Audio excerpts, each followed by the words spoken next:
Constant contact में रहें। इसके साथ सब लोग तुरंत एक्शन के लिए रेडी हो जाते हैं।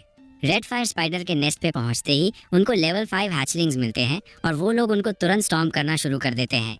होशी बोलता है कि ये बहुत मजा आ रहा है, उसका सारा स्ट्रेस निकल रहा है। प्रिंसेस मीना अपनी एबिलिटी यूज करती है, एक मैजिक सर्कल बनाती है जो एरिया में मल्टीपल एक्सप्लोजन्स ट्रिगर करता है। वो पलट के सबको बोलती है कि मजाक बंद करो, टाइम खत्म हो रहा है। प्रोटैगनिस्ट के प्लान के हिसाब से उनको इतने एग्स डिस्ट्रॉय करने हैं कि स्पाइडर भड़क जाए। ये बोलते ही सब अपने स्किल्स यूज करने लगते हैं और सब कुछ तबाह कर देते हैं। तभी बड़े स्पाइडर्स का एग्रो उनकी तरफ खिंच जाता है और वो बोलते हैं कि भाई एक बार फिर सही था। इसके बाद वो फुल स्पीड से भागने लगते हैं, स्पाइडर्स उनका पीछा करते हुए। मीना सबको याद दिलाती है कि प्लान के मुताबिक प्रोटैगनिस्ट के दिए आइटम्स तब तक यूज नहीं करने जब तक वो मर्सनरी कैंप के करीब ना पहुंच जाए। इधर स्पाइडर के लेयर में क्वीन को लगता है कि उसके बच्चे अटैक हो रहे हैं और वो गुस्से में आ जाती है। प्रोटैगनिस्ट ये देखकर स्पाइडर से पूछता है कि क्या उसको सच में अपने एग्स डिस्ट्रॉय होने का एहसास हुआ, क्योंकि इसका मतलब है प्रिंसेस और उसकी टीम ने प्लान का पहला स्टेप सक्सेसफुली पूरा कर दिया। फिर वो खुद को तैयार करता है, बोलता है अब उसकी बारी है। पर ये बोलने से पहले ही क्वीन स्पाइडर उस पर गुस्से से अटैक करती है। पूछती है कि एक इंसान उससे चैलेंज करने की हिम्मत कैसे करता है, उसको मौत मांगता है क्या। बाची कॉन्फिडेंटली पलट के स्पाइडर से पूछता है कि क्या वो सच में उसका पर्पस जानना चाहती है। ये बोल के वो क्वीन के एक पेयर पे पावरफुल स्ट्राइक मारता है।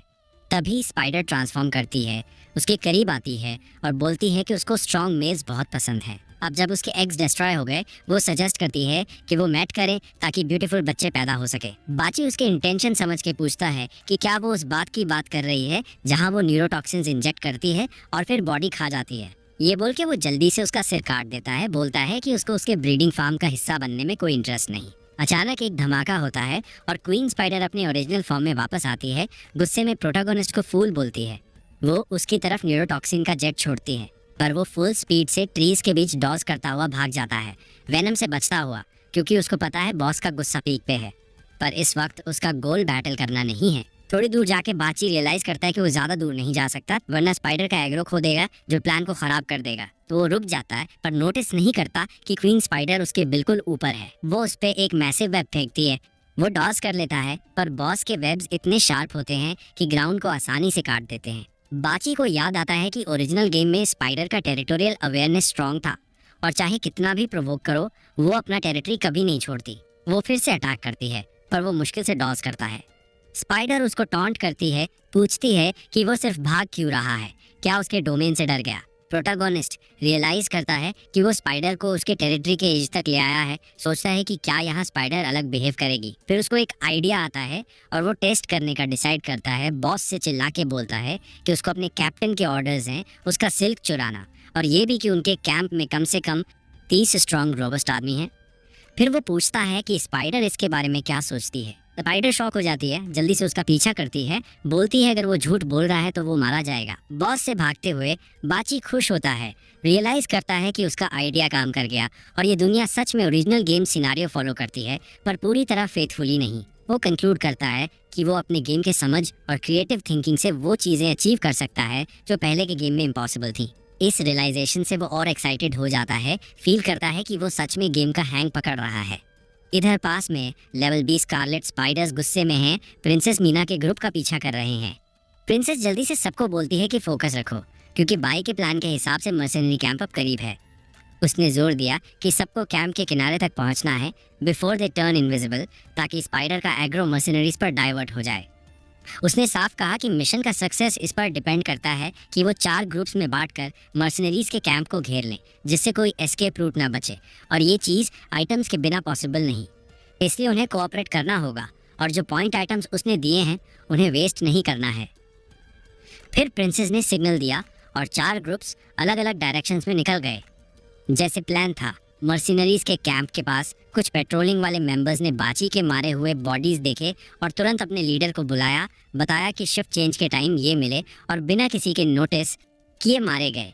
उन्होंने ये भी कहा कि पूरे सराउंडिंग एरिया को स्काउट किया, पर कोई नहीं मिला। हादिस ने झुककर बॉडीज देखे और कमेंट किया कि ये वुंड्स किसी एनिमल के नहीं है, किसी ने शार्प ब्लेड से उनका गला काटा है। उसकी टीम कंफ्यूज्ड पूछती है कि गला काटने का क्या मतलब, कौन इतना पागल होगा जो यहाँ आके उनका सामना करेगा। हैटिस क्यूरियस हो जाता है, सोचता है कि वेपन्स की क्वालिटी और प्रिसाइज टेक्निक देखकर लगता है कि प्रिंसेस मीना के ग्रुप में इतना स्किल वाला कोई नहीं होगा। तभी एक मर्सनरी आता है, अपने चीफ को बोलता है कि कैंप पे इन्वेजन हो रहा है, बहुत सारे स्पाइडर्स हर तरफ से अटैक कर रहे हैं, कोई एस्केप नहीं कर पा रहा। उसने बताया कि लकी था कि वो कैंप के पेरीमीटर पर पेट्रोल कर रहा था, इसलिए वार्न करने के लिए निकल आया। उसने ये भी कहा कि उसने शायद प्रिंसेस मीना को देखा, पर वो जल्दी से गायब हो गई। हेटिस शॉक्ड पूछता है कि ये कैसे पॉसिबल है। ये जानना चाहता है कि वो औरत केव ऑफ लेमेंटेशन से कैसे भागी। इधर कैंप में स्पाइडर्स हर जगह केओस मचा रहे हैं। मर्सनरीज डेस्परेटली चिल्लाते हुए भागने की कोशिश कर रहे हैं, बोलते हुए कि बहुत सारे स्पाइडर्स हैं और सबको मारना इम्पॉसिबल है। थोड़ी देर बाद एक बड़ा स्पाइडर एक मर्सनरी के लेग्स पकड़ लेता है जब वो भागने की कोशिश करता है। डेस्परेट वो हेल्प के लिए चिल्लाता है, बोलता है कि मरना नहीं चाहता, पर स्पाइडर उसका हेड सेकंड्स में खा जाता है। पास ही मार्शल, कियरा और यूरी स्पाइडर्स के खिलाफ फ्रंटिकली लड़ रहे हैं और जल्दी से पूछते हैं कि ये स्पाइडर्स अटैक क्यों कर रहे हैं, जबकि उनका नेस्ट यहाँ से बहुत दूर है। वो ये भी पूछते हैं कि उनका चीफ कहाँ है, क्योंकि वो ज़्यादा देर तक अकेला नहीं टिक पाएंगे। तभी हेटिस आता है, एक स्पाइडर को अपने शार्प एनर्जी इन्फ्यूज्ड फिस्ट से मार देता है। सब अपने लीडर को देखकर चीयर करते हैं, बोलते हैं कि उन्हें इन डैम स्पाइडर्स के खिलाफ काउंटर अटैक का प्लान बनाना होगा। हेटिस गुस्से में बोलता है कि उन्हें चुना लगा दिया गया, स्पाइडर्स को जानबूझकर यहाँ लाया गया है, उन्हें कोई चांस नहीं दिया गया। फिर वो सबको ऑर्डर देता है कि सारा पैसा उठाओ और भागो। कियरा शॉक्ड पूछती है कि बाकी मर्सनरीज का क्या होगा, क्या हम उन्हें यहाँ छोड़ देंगे। हेटिस एक स्केरी ग्लेयर के साथ बोलता है कि कॉमरेड्स क्रिटिकल मोमेंट्स में लाइन होल्ड करने के लिए होते हैं, क्योंकि जब तक पैसा है नए मर्सनरीज हायर किए जा सकते हैं।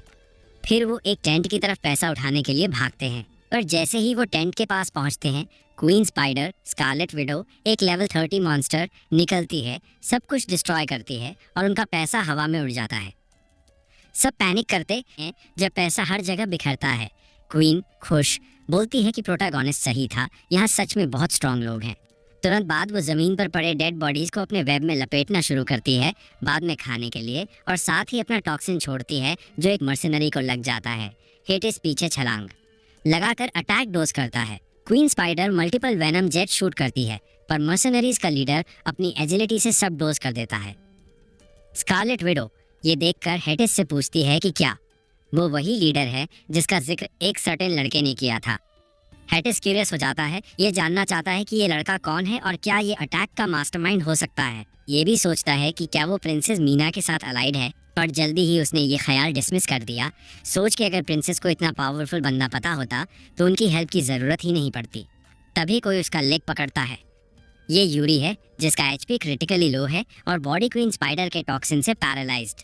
वो अपने लीडर से गुजारिश करता है कि उसे बचा ले, क्योंकि वो वहाँ मरना नहीं चाहता। बिना कुछ बोले हेटिस यूरी को आर्म से पकड़ के उठाता है। यूरी थैंकफुल है, अपने लीडर को थैंक यू बोलता है कि उसने उसे अबैंडन नहीं किया, पर हेटिस उसे सीधा क्वीन के मुंह में फेंक देता है, जो उसे तुरंत टुकड़े टुकड़े कर देती है। इससे हेटिस को एस्केप का मौका मिलता है। सोचता है कि जब तक प्रोटैगनिस्ट का पता नहीं, वो फाइट नहीं कर सकता, बस भागना होगा। क्राउड का कवर और अपनी स्पीड यूज करके वो अकेले भाग निकलता है बिना ज्यादा ट्रबल के। हाँ, वो खुद से एडमिट करता है कि इतना सारा पैसा छोड़ना सच में बुरा लगा। चार्ट फॉरेस्ट से भागते हुए हेटिस फ्रस्ट्रेटेड हो जाता है, इतनी मेहनत से टीम बनाई थी और इतनी आसानी से टूट गई। एक ही वजह से वो और ज़्यादा फ्रस्ट्रेट नहीं है, क्योंकि उसके पास अभी भी प्रिंसेस का नेकलेस है, जिसका मतलब है वो सब कुछ दोबारा बिल्ड कर सकता है। तभी उसे आगे एक औरत दिखाई देती है और वो सोचता है कि क्या ये प्रिंसेस हो सकती है। पास जाके देखता है तो कंफर्म होता है कि ये प्रिंसेस मीना है, वही औरत जिसने उसके सारे प्रॉब्लम्स कॉज किए, और लगता है वो सच में केव ऑफ लैमेंटेशन से भाग निकली। बिना टाइम वेस्ट किए वो आगे छलांग लगा के स्ट्राइक करता है, पर कंफ्यूज हो जाता है क्योंकि लगता है जैसे उसने होलोग्राम के थ्रू स्लैश किया हो। नीचे देखता है तो शॉक्ड हो जाता है, एक डिवाइस जमीन पे है और सोचता है कि क्या ये सच में डीप स्पेस का आइटम है, और ये भी सोचता है कि इतना एडवांस चीज उसके हाथ कैसे लगी। तभी प्रोटैगनिस्ट उसके पीछे स्टेल्थ स्किल के साथ निकल आता है और बोलता है कि बहुत सी चीजें हैं जो उसके समझ के बाहर हैं, पर हेटिस जल्दी से पलटता है, अपने शार्प एनर्जी इन्फ्यूज्ड फिस्ट से सर्कुलर स्ट्राइक करता है। पूछता है कि वो कौन है। उसने एक डैगर नोटिस किया और तुरंत पूछता है कि क्या वो वही लड़का है जिसका क्वीन स्पाइडर ने जिक्र किया था, और क्या उसने ही सब कुछ प्लान किया था नेकलेस चुराने के लिए। फिर वो हंसने लगता है, एडमिट करता है कि वो केयरलेस था, क्योंकि उसने कभी सोचा नहीं था कि प्लान का मास्टरमाइंड एक सिंपल लेवल 10 असैसिन होगा। वो बोलता है कि प्लान ऑलमोस्ट फ्लॉलेस था, पर अब फेस टू फेस सब प्लान्स फेल हो जाते हैं। ये बोल के वो बिक्के पे झपटता है, प्रोटैगनिस्ट को चैलेंज करता है कि वो जीतेगा कैसे। वैसी अपनी एजिलिटी यूज करके अटैक डॉस करता है, जो एक ट्री को आराम से 2 टुकड़े कर देता है। हेटिस सरप्राइज्ड है, प्रोटैगनिस्ट को ऑब्जर्व करता है और उसकी स्पीड और एजिलिटी को सस्पिशियस लगता है। जल्दी से पूछता है कि क्या वो सच में सिर्फ लेवल 10 है। वैसी कॉन्फिडेंट मर्सनरी लीडर से बोलता है, क्या हुआ अगर सारे प्लान सिर्फ एक 1-on-1 फाइट सेटअप करने के लिए थे। फिर वो उसे फाइट शुरू करने के लिए बोलता है, देखते हैं कौन असली में स्ट्रॉन्गेस्ट है। हेटिस हंसने लगता है, पूछता है कि क्या प्रोटैगनिस्ट सच में उसे अकेला मारने की कोशिश कर रहा है। बोलता है कि अगर ऐसा है तो उसने पीछे से स्टैब करने का बेस्ट चांस मिस कर दिया। बेसी एक्सप्लेन करता है कि एलिमेंटल रेजर ट्रेड की वजह से वो बैकस्टैब से इम्यून है, और अगर उसने शैडो से अटैक किया होता तो वो स्टन हो जाता, जिससे वो डिसएडवांटेज में होता। हेटिस एक्साइटेड हो जाता है। इंटरेस्टिंग लगता है कि प्रोटैगनिस्ट का लेवल हाई नहीं है पर इतना कुछ जानता है, इसलिए उसने उसे अंडर एस्टिमेट किया था as the real mastermind behind the entire plan. ये बोल के वो अपनी फ्लेमिंग पावर रिलीज करता है। फिर वो प्रोटैगनिस्ट पे फियरी क्लॉ के साथ चार्ज करता है और बोलता है कि वो इंश्योर करेगा कि उसकी डेथ पेनफुली स्लो हो, ताकि उसका कुछ रिग्रेट कम हो सके। इसके साथ वो एक अटैक छोड़ता है। फ्लेमिंग क्लॉज की वेव प्रोटैगनिस्ट की तरफ भेजता है, जो साइड में छलांग लगा के डॉस करता है। हेटिस अपने मिड रेंज अटैक्स जारी रखता है और जब देखता है कि प्रोटैगनिस्ट बस डॉस कर रहा है तो बोलता है कि उसे पता था ये सब बेकार है। आफ्टर ऑल, जब प्रोटैगनिस्ट इतना कुछ जानता है तो उसे ये भी पता होगा कि एलिमेंटल रेंजर्स असैसिन्स के लिए बने हैं। प्रोटैगनिस्ट को ये बात अच्छे से पता है।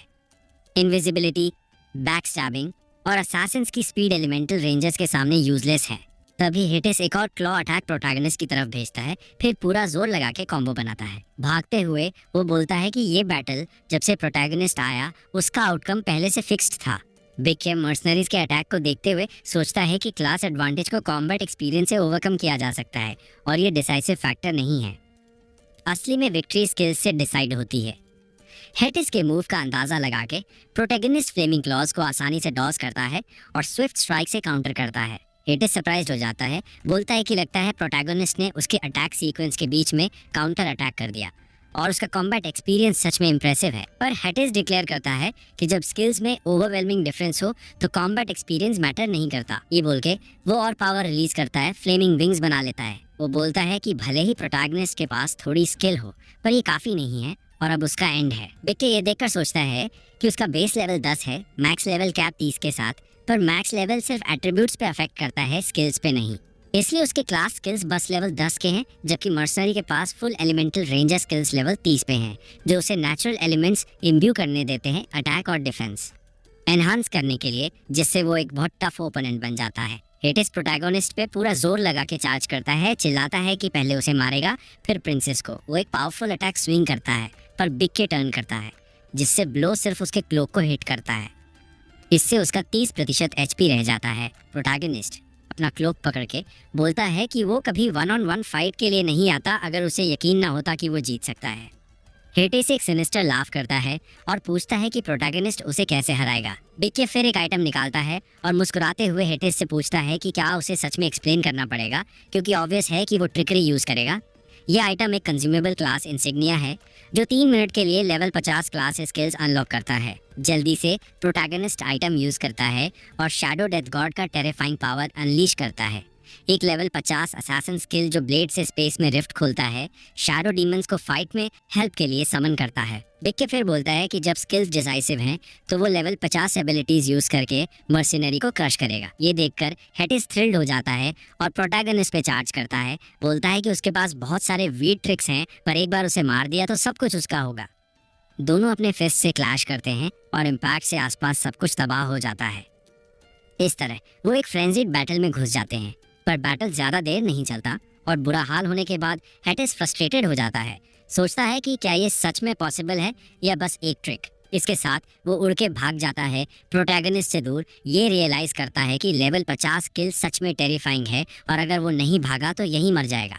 उसे समझ नहीं आता कि प्रोटैगनिस्ट के पास इतना एडवांस्ड आइटम कैसे हैं, पर वो नोटिस नहीं करता कि कई डेमोनिक हैंड्स उसके पास आ रहे हैं। जब उसे फाइनली रियलाइज होता है वो डर जाता है, सोचता है ये क्या हो सकता है, पर तब तक बहुत देर हो चुकी है। डेमोनिक हैंड्स उसे पकड़ लेते हैं और वायलेंटली जमीन पे पटक देते हैं। इस वक्त प्रोटैगनिस्ट एक डेमोनिक शैडो के साथ हेटिस के पास आता है और पूछता है कि क्या मर्सिनरी ने नहीं कहा था कि वो उसे दर्दनाक तरीके से मारना चाहता है। हेटिस पूछता है कि प्रोटैगनिस्ट ने ये आइटम शुरू से क्यों नहीं यूज किया।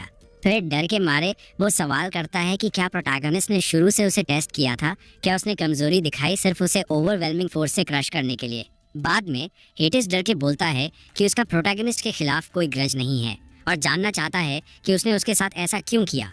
बेके अपने डार्क और मीनसिंग ऑरा के साथ जवाब देता है कि हेटिस क्लेवर है, पर साफ करता है कि ज्यादा क्लेवरनेस गलतियां करवा सकती है और उसने गलत रास्ता चुना। हेटिस पैनिक में प्रिंसेस का नेकलेस दिखाता है और एडमिट करता है कि उसने गलती की, उसे कभी प्रिंसेस के साथ बेथरेल नहीं करना चाहिए था।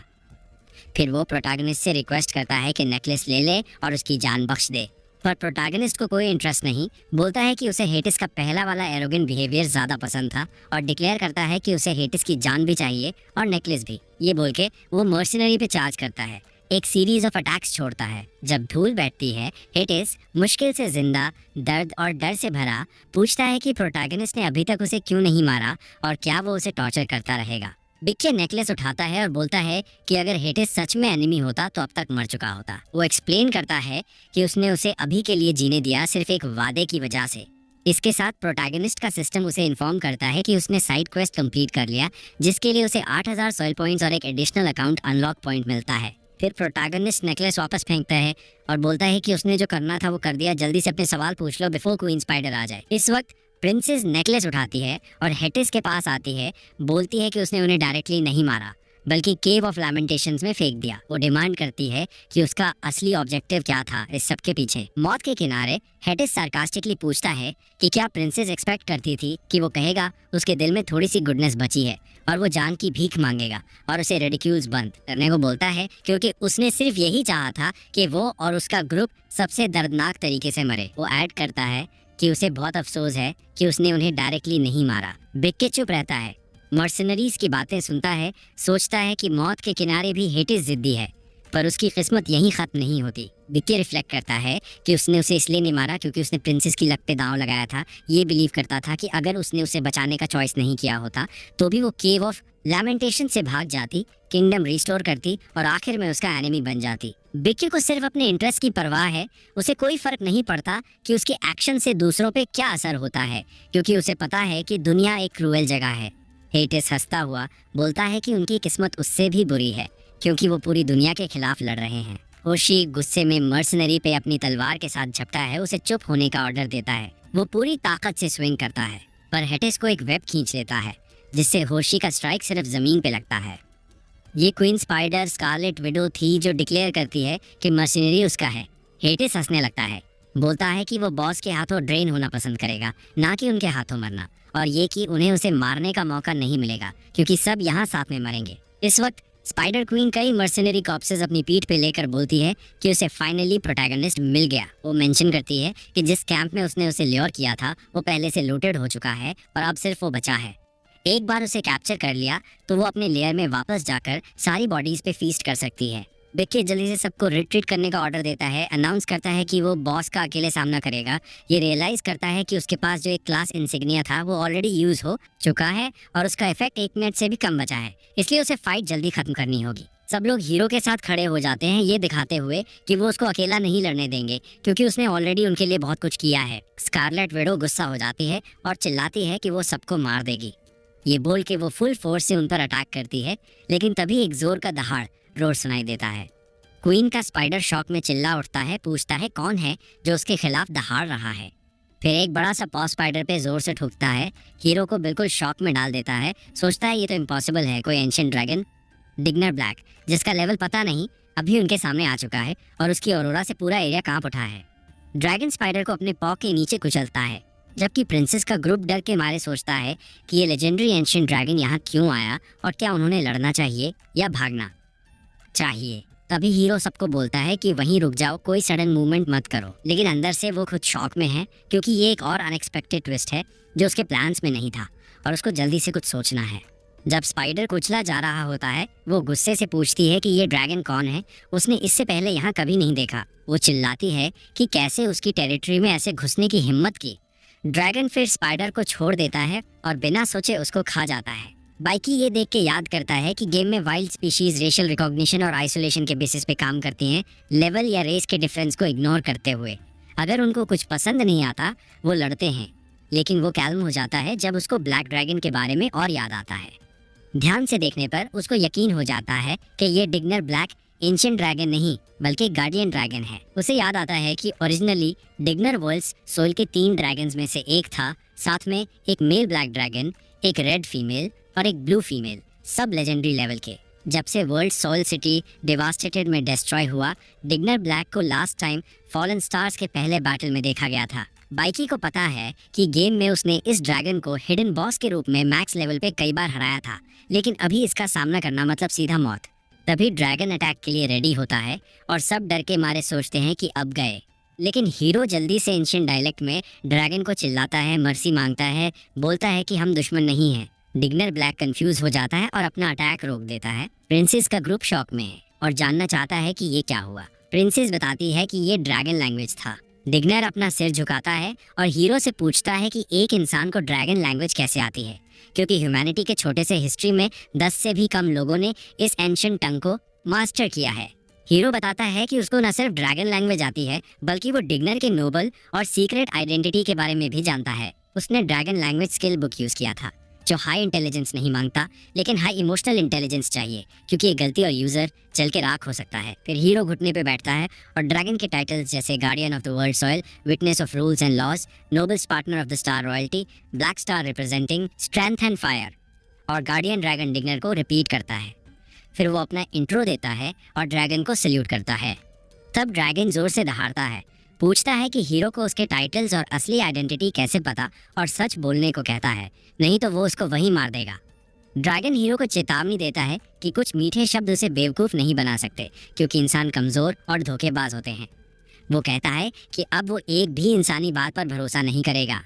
बाइकी ड्रैगन पर एक घाव देखता है और सोचता है कि क्या डिग्नर ब्लैक इसी वजह से चिड़चिड़ा और गुस्से में है, क्योंकि मूल खेल में ड्रैगन बिना कारण इंसानों पर हमला नहीं करता था। उसे संदेह है कि ये अप्रत्याशित घटनाएं फ्लेम बेयरर से जुड़ी हो सकती हैं। डिग्नर ब्लैक फिर जोर से दहाड़ता है और हीरो से जवाब मांगता है। हीरो डर से कांपता है और डिग्नर ब्लैक से शांत होने का अनुरोध करता है। कहता है कि वो उसे कभी धोखा नहीं देगा।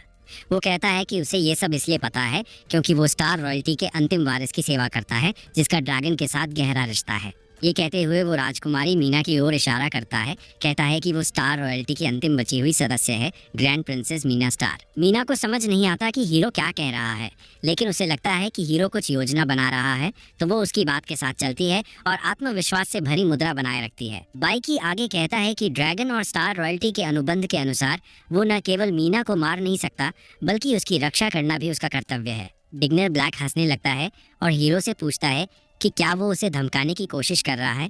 कहता है कि वो तो बस एक छोटा सा इंसान है। फिर वो समझाता है कि वो वर्ल्ड सोल की रक्षा करता है, जो दुनिया का संतुलन रखता है, और वो कोई इंसान का अंगरक्षक नहीं है। वो ये भी कहता है कि स्टार रॉयल्टी के साथ अनुबंध उसकी लंबी जिंदगी का बस एक टाइम पास था, और जब रॉयल्टी खत्म हो गई तब अनुबंध भी खत्म हो गया।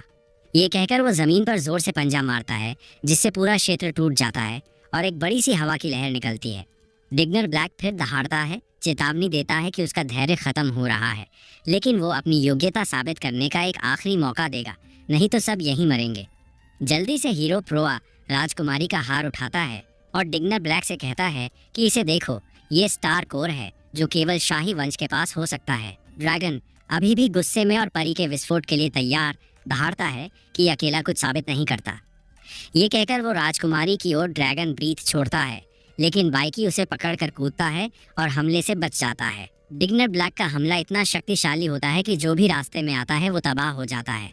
गुस्से में डिग्नर ब्लैक हीरो पर चिल्लाता है, पूछता है कि एक साधारण इंसान की हिम्मत कैसे हुई ग्रैंड स्टार कोर को छूने की, और कहता है कि चाहे कोई भी हो, इस गुनाह के लिए मरना होगा। बाइकी कहता है कि उसकी बात खत्म भी नहीं हुई थी और हमला हो गया। हीरो पलटवार करता है कि नियमों और व्यवस्था के गवाह के रूप में ड्रैगन खुद अपने सिद्धांतों को तोड़ रहा है। सवाल करता है कि क्या डिग्नर ब्लैक अपनी अभिभावक वाली गरिमा खो चुका है और पूरी तरह अंधेरे में डूब गया है।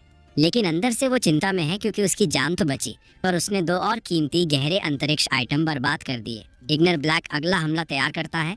हैरान होकर कहता है कि उन्होंने उसका ड्रैगन ब्रीथ झेल लिया, और ये भी कहता है कि उसने हीरो के इस्तेमाल किए गए आइटम को फॉलन स्टार्स वॉर से पहचाना। वो जल्दी से कहता है कि ऐसा आइटम एक बार तो प्रतिरोध कर सकता है, पर दूसरी बार नहीं। बाइकी सोच में पड़ जाता है सोचता है कि अब स्थिति को कैसे सुलझाए, क्योंकि भाग्य पर निर्भर करके आइटम संग्रह को अनलॉक करना मुश्किल है। अगर 25% आइटम भी अनलॉक हो जाएं, तब भी प्राचीन ड्रैगन से निपटने वाले आइटम बहुत दुर्लभ हैं। वो सोचता है कि ड्रैगन ब्लड आर्मर सेट और ड्रैगन बोन स्वॉर्ड जो उसने पहले अनलॉक किए शायद उसकी जान बचा सके, पर वो जानता है कि उसकी ताकत उनको इस्तेमाल करने के लिए काफी नहीं। शायद एक ही रास्ता बचा है इस खतरनाक स्थिति से निकलने का। हीरो राजकुमारी के पास जाता है और कहता है कि इस स्थिति को तोड़ने का एक ही आखिरी विकल्प है। हीरो बोलता है कि यह ऑप्शन बहुत दर्द और तकलीफ लाएगा। रीना समझ नहीं पाती क्या बोले। बाइकी को कहती है कि जो भी करना है करो, बस सरवाइव करना है तो वो कोई भी दर्द सह लेगी। जैसे ही वो ये बोलती है, हीरो प्रोआ उसके नेक पर स्ट्राइक करता है, जिससे वो बेहोश हो जाती है। हीरो सोचता है कि इस तरीके से वो सरवाइव कर लेंगे, पर थोड़ी तकलीफ तो सहनी पड़ेगी। होशी ये देखकर प्रिंसेस के लिए टेंशन में आ जाता है और हीरो से उसका इंटेंशन पूछता है। बाइकी होशी पर चिल्ला के बोलता है कि आगे जो भी हो, प्रिंसेस से एक शब्द भी नहीं बोलना। फिर वो अपना डैगर निकालता है और प्रिंसेस के चेस्ट में घुसाता है। अपनी टेक्निक फोकस करके दर्द कम करने की कोशिश करता है। इससे हीरो का डैगर प्रिंसेस के दिल के पास तक जाता है और वो जल्दी से निकाल लेता है। ब्लेड अब उसके खून से रंग चुका है। फिर वो मीना के खून को नेकलेस पर टपका देता है, लेकिन डिग्नर ब्लैक को कोई इंटरेस्ट नहीं। वो फिर से ड्रैगन ब्रीथ फायर करता है पूरा एम प्रिंसेस के ग्रुप पे। अचानक एक वॉरियर आ जाता है, अपने शील्ड से ड्रैगन ब्रीथ को रोकता है। डिग्नर ब्लैक शॉक हो जाता है क्योंकि उसको ये शक्ल याद है। वो इस इंसान को कभी नहीं भूल सकता। वॉरियर को ध्यान से देखकर ड्रैगन बोलता है कि ये स्टार किंगडम का पहला राजा मैनेटिलस स्टार है। क्यूरियस होकर डिग्नर कहता है कि वो तो सदियों पहले मर चुका था, फिर जिंदा कैसे आ गया? ये तो क्लियरली एक इल्यूजन है। बाइकी प्रिंसेस मीना को अपनी बाहों में उठाए बोलता है कि इल्यूजन है या नहीं ये लड़ाई में पता चलेगा। ये सुनकर डिग्नर ब्लैक और गुस्सा हो जाता है और एक बार फिर ड्रैगन ब्रीथ तैयार करता है। चिल्लाता है कि प्रोआ का ग्रुप बस कीड़े मकोड़े हैं। फिर वो अपना फाइनल ब्रीथ छोड़ता है, कहता है कि इस अटैक से वो सबको राख कर देगा। एक बड़ा सा धमाका होता है जो पूरे एरिया में दिखता है। डिग्नर ब्लैक क्लेम करता है कि उसका फाइनल ब्रीथ सबसे सख्त स्टील को भी पिघला सकता है और वो उन पर मैनेटिलस का इल्यूजन यूज करने का इल्जाम लगाता है। लेकिन तभी ड्रैगन सुनता है कि हीरो उसको चिल्लाता है, आंखें खोलो और देखो क्या ये सच में इल्यूजन है। इस मोमेंट में डिग्नर ब्लैक एक बड़ा सा वॉरियर को फ्लेम्स में से निकलते देखना शुरू करता है। एंशिएंट किंग अपना पैर उठाता है और जमीन पर जोर से ठोकता है। ड्रैगन की आग को आसानी से उड़ा देता है। ये देखकर ड्रैगन को यकीन नहीं होता, क्योंकि ये क्लियरली मैनेटिल्स की पावर थी, पर उसने अपनी आंखों से उसकी मौत देखी थी और सोच भी नहीं सकता था कि स्टार कोर में इतनी सेलेशियल पावर छुपी है। फिर एंशिएंट किंग ड्रैगन पे चार्ज करता है। अपनी बड़ी सी तलवार से एक पावरफुल अटैक करता है, लेकिन ड्रैगन अपने विंग से इसे ब्लॉक कर देता है।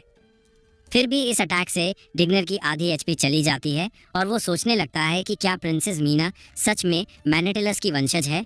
गुस्से में ड्रैगन उड़ता है और टेल अटैक करता है। दाता है कि अगर एंशिएंट किंग को नहीं मार सकता तो उसके वंशज को ज़रूर मार देगा, लेकिन उसका टेल एंशिएंट किंग के ब्लो रिफ्लेक्शन एबिलिटी से वापस धकेल दिया जाता है। ये एबिलिटी शील्ड से इनकमिंग अटैक को रिपेल करती है, ओपोनेंट को टेम्परेरी स्टन करती है और अगले स्ट्राइक की ताकत बढ़ा देती है। ओशी एंशिएंट किंग के स्किल से दंग रह जाता है। सोचता है कि इतना बड़ा बॉडी इतनी इंट्रिकेट टेक्निक कैसे कर सकता है। ग्लोरी कहती है कि उसने पहले राजा के बारे में सिर्फ पुरानी किताबों और टूटी हुई स्टैच्यूज से जाना था, कभी सोचा नहीं था कि उसकी पावर को अपनी आंखों से देखेगी। बच्ची चिंता में है, जानती है कि पहले राजा की पावर अनडिनाइबल है, लेकिन एक क्रिटिकल फ्लॉ को इग्नोर नहीं कर सकती। इसलिए उन्होंने लड़ाई को जल्दी खत्म करना होगा, वरना ये फ्लॉ एक्सपोज हो जाएगा। डिग्नर फ्रस्ट्रेट होकर पसीना छोड़ने लगता है जब वो एंशिएंट किंग के स्किल को फिर से देखता है, लेकिन जल्दी ही वो मैनेटिलस को अटैक करते देखना शुरू करता है। जब अटैक उसके पास आता है, वो सोचता है कि इतने सालों बाद भी ये ऑपरेसिव पावर का फीलिंग अभी भी उसको डरा देता है। ये उसकी मैनेटिलस से पहली मुलाकात की एक लंबी भूली हुई याद वापस लाता है। डिग्नर को याद आता है जब एंशिएंट किंग मैनेटिलस ने उसको केव में छुपने से मना किया था और उसको वर्ल्ड सोल प्रोटेक्ट करने का पार्टनर बनने को बोला था। तब डिग्नर ने पूछा था कि मैनेटिलस अकेले उसके सामने आने की हिम्मत कैसे करता है और इतने घमंड से कैसे बात करता है। उस वक्त मैनेटिलस सिर्फ 100 साल का था, अभी जवानी में कदम रखा था और डिग्नर को यकीन नहीं था कि एक इंसान उसको उसकी लिमिट्स तक पुश कर सकता है। मैनेटिलस से लड़ाई हारने के बाद डिग्नर ने साफ कहा था कि उसको मार दो, क्योंकि वो कभी इंसान के आगे नहीं झुकेगा। एंशिएंट किंग ने अपना हथियार उठाया, पर डिग्नर पे स्ट्राइक करने से पहले रुक गया। डिग्नर को कांपते देख उसने पूछा कि ड्रैगन भी मौत से क्यों डरता है। इस वजह से मैनेटिलस ने उसको एक आखिरी मौका दिया। अपनी जबरदस्त ऑरा के साथ मैनाटिल्स ने क्लियर किया कि डिग्नर उससे नफरत कर सकता है और जब वो खुद को काफ़ी स्ट्रांग समझे तो उसको ड्यूल के लिए चैलेंज कर सकता है। तब तक डिग्नर को उसके साथ कोऑपरेट करना होगा। डिग्नर को लगा कि किंग ज़्यादा ही ओवर कॉन्फिडेंट है, पर इंसान की ज़िंदगी तो एक सदी से ज़्यादा नहीं होती। डिग्नर के लिए जो हज़ारों साल जीता है, ये सोचना आसान था कि आज बचा लिया पर फ्यूचर में उसको आसानी से मार सकता है। इसलिए उसने मैनाटिलस की शर्तों मान ली, लेकिन उससे पहले कि वो किंग के खिलाफ कुछ करता, मैनाटिलस पहले फॉलन स्टार वॉर में मर गया। अपनी आज़ादी वापस पाकर डिग्नर खुद किंग को मार नहीं सका। अब जब ये सब याद आता है और मैनाटिलस का अटैक उसके करीब आता है, डिग्नर सोचता है कि इतने सालों बाद भी वो किंग के साए से क्यों नहीं निकल पाया। एंशिएंट किंग फिर एक ज़बरदस्त अटैक करता है, ज़मीन में एक बड़ी सी दरार डाल देता है। जब ये अटैक ड्रैगन से गुजरता है, डिग्नर ब्लैक मैनाटिलस की पावर से डर जाता है। वो चिल्ला के पूछता है कि मैनाटिलस उसको अपनी कमजोरी क्यों दिखा रहा है और मौत के बाद भी क्यों उसको सता रहा है। ये जानना चाहता है कि क्या ये उसको उसके वंश के आगे झुकने के लिए मजबूर करने का प्लान है। डिग्नर ब्लैक जल्दी से कहता है कि ऐसा कभी नहीं होगा, क्योंकि वो किसी के आगे नहीं झुकेगा। ये बोल के वो उल्टी करता है और एक बड़ा सा ट्रेजर ज़मीन पे गिरता है। फिर वो उड़ने की तैयारी करता है और बोलता है कि कोई उसको गुलाम नहीं बना सकता, क्योंकि वो आज़ाद है। सब लोग ड्रैगन को भागते देख के खुश हो जाते हैं। ग्लोरी तुरंत पूछती है कि हीरो ने उस स्ट्राइक से ड्रैगन को क्यों नहीं मारा। बेकी समझाता है कि ये इंटेंशनल नहीं था, पहले किंग का समनिंग खत्म हो गया पर उन्होंने ड्रैगन को डरा के भगा दिया, जो बेस्ट पॉसिबल आउटकम था। हीरो अपने मन में सोचता है कि थैंकफुली ब्लैक ड्रैगन अभी भी पहले फॉलन स्टार वॉर से पूरा रिकवर नहीं हुआ था और उसका मेंटल स्टेट अनस्टेबल था, वरना प्रिंसेस के करंट लेवल से समन किया गया पहला किंग इतनी देर तक ब्लैक ड्रैगन को सप्रेस नहीं कर पाता। तभी एक सिस्टम मैसेज आता है जो हीरो को उसकी जीत के बारे में बताता है। उसने pact of justice, fire spider boss red widow और गार्जियन ड्रैगन डिग्नर ब्लैक को हराया और 40,000 सोइल पॉइंट्स कमाए। साथ ही उसको एक एंशिएंट चेस्ट मिला जो ड्रैगन ने कभी न कभी खा लिया था, अभी भी थूक से कवर है। इसका ओरिजिन और कॉन्टेंट्स एक मिस्ट्री है, क्योंकि ये वेल्थ या मौत ला सकता है। डू डैंग रह जाता है क्योंकि वो एक बार में 2 लेवल ऊपर चला गया। वो कहता है कि इतनी बड़ी पावर देख के उसको अपना वजूद छोटा सा लगता है। ओशी प्रिंसेस के पास खड़ा चिल्लाता है कि अब रोने का टाइम नहीं और पूछता है कि प्रिंसेस ठीक है क्या और स्टार कोर को ऐसे कैसे यूज़ किया गया। बेकी बताता है कि प्रिंसेस का बॉडी ठीक है पर वो एक्सट्रीम मेंटल एग्जॉशन में है और कम से कम 10 दिन तक रिकवर करना होगा। फिर वो प्रिंसेस के पास जाता है, समझाता है कि स्टार कोर में ऐसी पावर है जो इंसान समझ नहीं सकते और इसको एक्टिवेट करने के लिए रॉयल लीनिएज के दिल का खून चाहिए। हीरो हाशी को साफ बोलता है कि प्रिंसेस की सेफ्टी के लिए जो भी यहाँ हुआ वो सीक्रेट रहना चाहिए, क्योंकि उसका स्ट्रॉन्ग पर्सनैलिटी अगर सच सामने आया तो फिर से उसकी जान को खतरा हो सकता है। फिर वो सॉरी बोलता है और समझाता है कि उसको ये सब सबके सरवाइव करने के लिए करना पड़ा। हाशी पूछता है कि हीरो सॉरी क्यों बोल रहा है। ये तो क्लियर है कि उसने सबको ड्रैगन से बचाने के लिए ये किया और ये ऐसा काम है जिसे जिंदगी भर बोस्ट कर सकते हैं। वो ये भी याद दिलाता है कि प्रिंसेस ने भी इसके लिए हाँ कहा था। बेकी उठ के ब्लैक ड्रैगन के छोड़े लूट को चेक करना शुरू करता है। बोलता है कि अब टाइम है ये झुलस हुआ जंगल छोड़ने का। सब लोग चेस्ट को घूरते हैं, सोचते हैं इसका क्या करे। ये हाई लेवल लगता है, शायद इसमें वैल्यूएबल आइटम्स हैं, पर डिस्क्रिप्शन में वार्निंग है कि वेल्थ और डेथ एक कदम के फासले पे हैं। इसका मतलब क्या हो सकता है? बेकी चेस्ट के पास खड़ा बोलता है कि शायद ये ड्रॉप एक ट्रैप है, क्योंकि ये चेस्ट ओरिजिनल गेम में कभी नहीं आया। क्यूरियस होके भी वो हिम्मत जुटा के अपना पैर चेस्ट पे रखता है। डास बोलता है कि ये शायद मिमिक चेस्ट है। बेकी को याद आता है कि उसको मिमिक चेस्ट के बारे में पता है। ये एक स्पेशल जेलेटिन्स मॉन्स्टर होता है जो ट्रेजर चेस्ट के अंदर रहता है। ट्रेजर के दीवाने एडवेंचर्स को करीब बुला के एक ही झटके में खा जाता है। उसको ये भी याद है कि ये मॉन्स्टर्स अक्सर रूइंस या लैबिरिंथ्स के एंड में मिलते हैं और गेम में एक्सप्लोर करते वक्त उसको कई बार इनका एम्बुश फेस करना पड़ा, पर ऐसा चेस्ट पहले कभी नहीं देखा। तभी डीयू और ग्लोरी तैयार हो जाते हैं, बोलते हैं कि अगर कुछ भी हुआ तो वो उसके पीछे होंगे। फिर हीरो चेस्ट को लात मार के खोलता है और सोने के सिक्के हर जगह बिखरनी शुरू हो जाते हैं। सब लोग ये देख के दंग रह जाते हैं। हीरो बोलता है कि उसका इंट्यूशन सही था, चेस्ट की डिस्क्रिप्शन बस एक एंटी थेफ्ट ट्रिक थी। असली मिमिक चेस्ट्स के साथ कोई डिस्क्रिप्शन नहीं होती। सिस्टम हीरो और उसकी टीम को नोटिफाई करता है कि उन्होंने एंशिएंट किंग के कॉइन्स मिले हैं जो पहले किंग मैनाटिलस के असेंशन के रिस्पेक्ट में बनाए गए थे। साथ ही डंजियन की ऑफ एग्जाइल, एक लेवल 50 इंस्टेंस आइटम जो एग्जाइल के एक हिडन डंजियन का दरवाजा खोल सकता है। इसके साथ कोऑर्डिनेट्स भी मिले हैं जो एक एंशिएंट टाइम के किसी ने बनाए। ये मैप एक ऐसे डंजियन का लोकेशन बताता है जो हिस्ट्री के धारों में छुपा हुआ है, किसी वजह से जानबूझ के छुपाया गया। लेकिन बाइकी सोचता है कि ये डंजन इंस्टेंस ओरिजिनल गेम में कभी नहीं आया, तो ये सुपर डेंजरस हो सकता है। वो डिसाइड करता है कि जब उसका लेवल काफी हाई हो जाएगा तब इसको एक्सप्लोर करेगा। सिस्टम ये भी अनाउंस करता है कि उनको सोल समनिंग बेल मिली है, जिसको यूज करने के लिए किसी स्पेसिफिक कैरेक्टर की राग बेल पे रगड़नी होगी। जब बेल बजाई जाएगी तो समन किए गए डेड सोल्स उनके लिए लड़ेंगे। ग्लोरी एक कॉइन पकड़ के पूछती है कि क्या वो सपना देख रही है, क्योंकि उसको पता है कि एक भी ancient kingdom coin 50 common coins के बराबर है।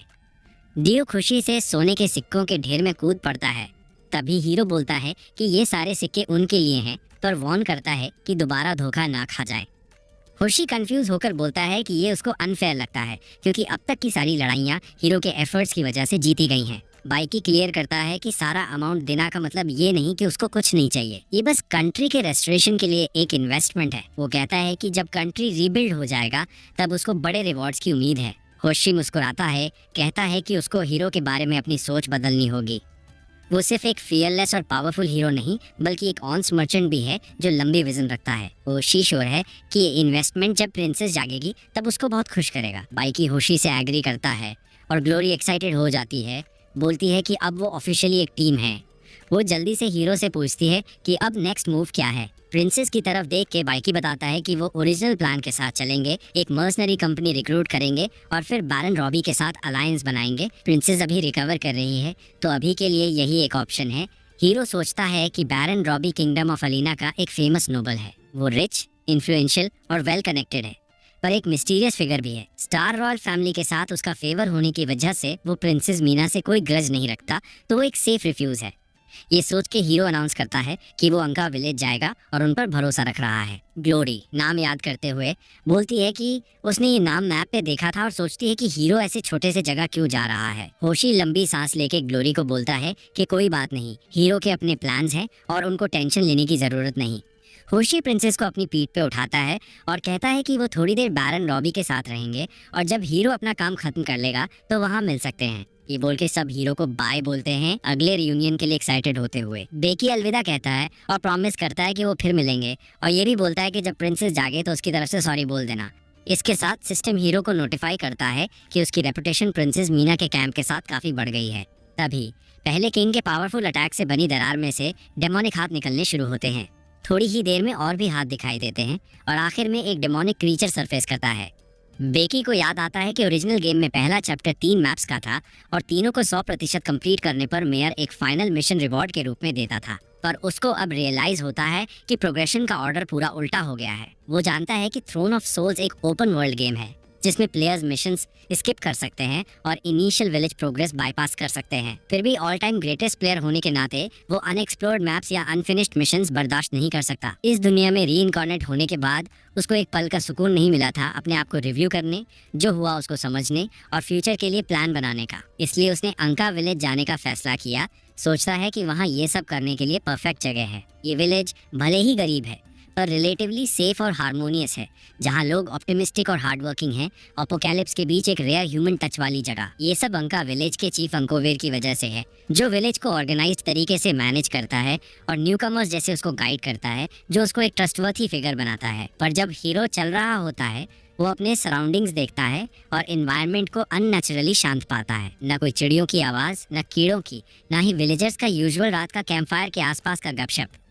अंका विलेज का रास्ता उसको याद से ज्यादा सुनसान और टूटा हुआ लगता है। तभी उसको चीखें सुनाई देती हैं और वो तुरंत हाई अलर्ट पे चला जाता है। शक करता है कि विलेज में कोई गड़बड़ है।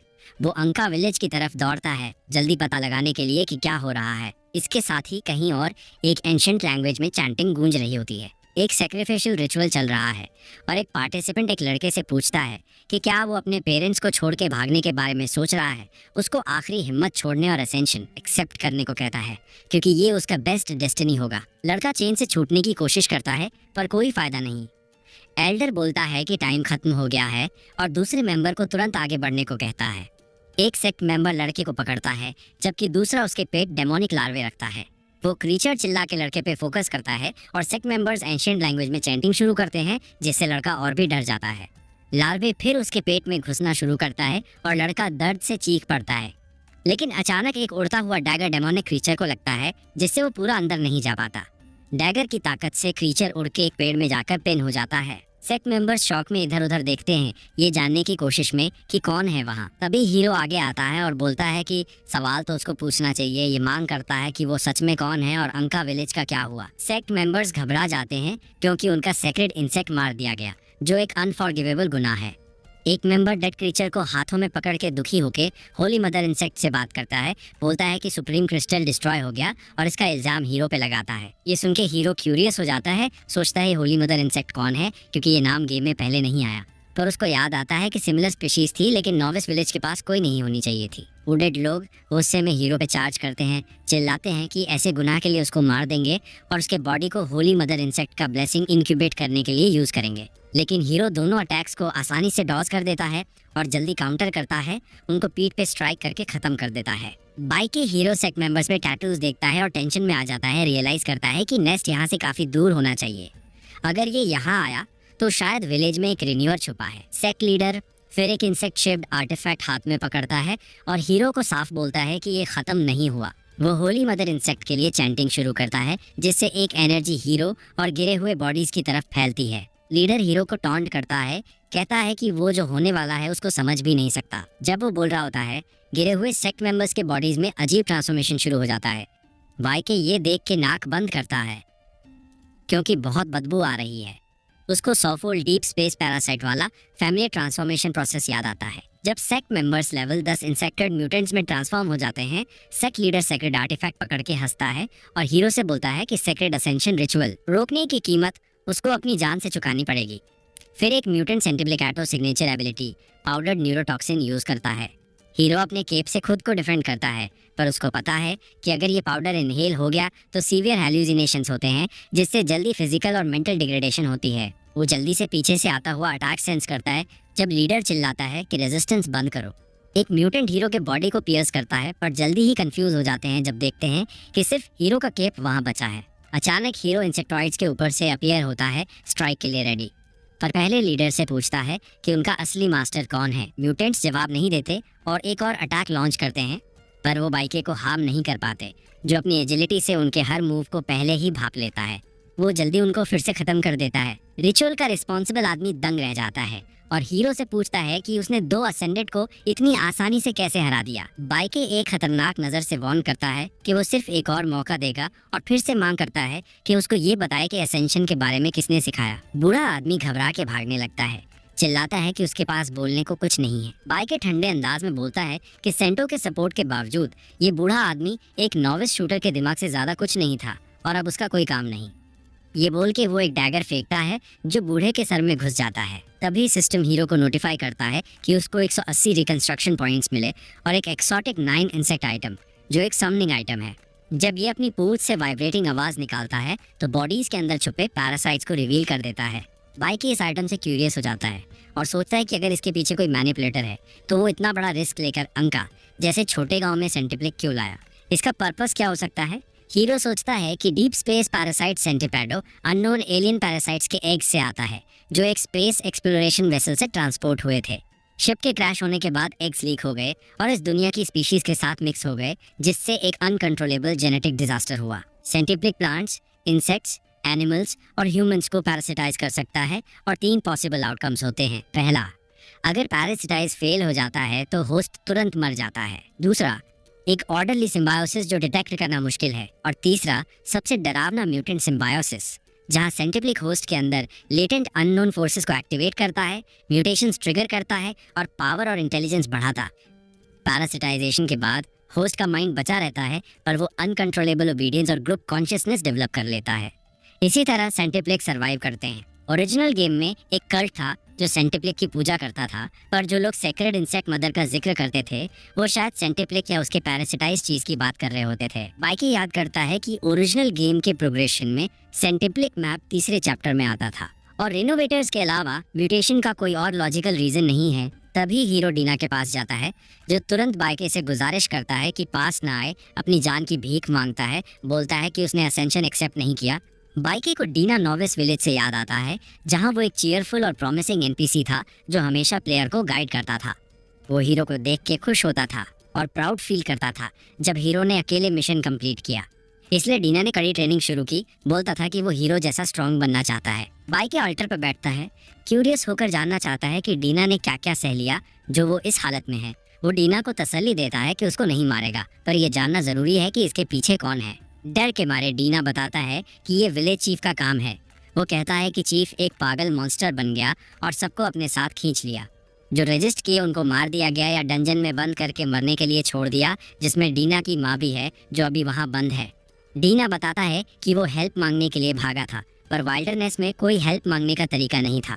अगर ऐसे ही चलता रहा तो उसकी माँ को भी असेंशन के लिए फोर्स किया जाएगा और वो मॉन्स्टर बन जाएगी। ये बोल के वो अपनी माँ को बचाने के लिए दौड़ पड़ता है। किसी भी कीमत पे उसको मॉन्स्टर नहीं बनने देना चाहता। हीरो जल्दी से अपना इंटरमीडिएट मार्किंग रून यूज करता है, जो एक कंज्यूमेबल आइटम है और टारगेट की पोजीशन को 1 घंटे तक ट्रैक करने देता है। बाइक के गुस्से में आंखें लाल करके यकीन नहीं कर पाता कि एक वक्त का काइंड विलेज चीफ, जिसको उसने अपनी जिंदगी विलेजर्स के लिए समर्पित की थी, उनके खिलाफ ऐसी साजिश करेगा। वो खुद को याद दिलाता है कि दिखावे पे धोखा नहीं खाना और पूरी तरह इन्वेस्टिगेट करके असली कल्प्रिट को ढूंढना है। तभी सिस्टम हीरो को एक नई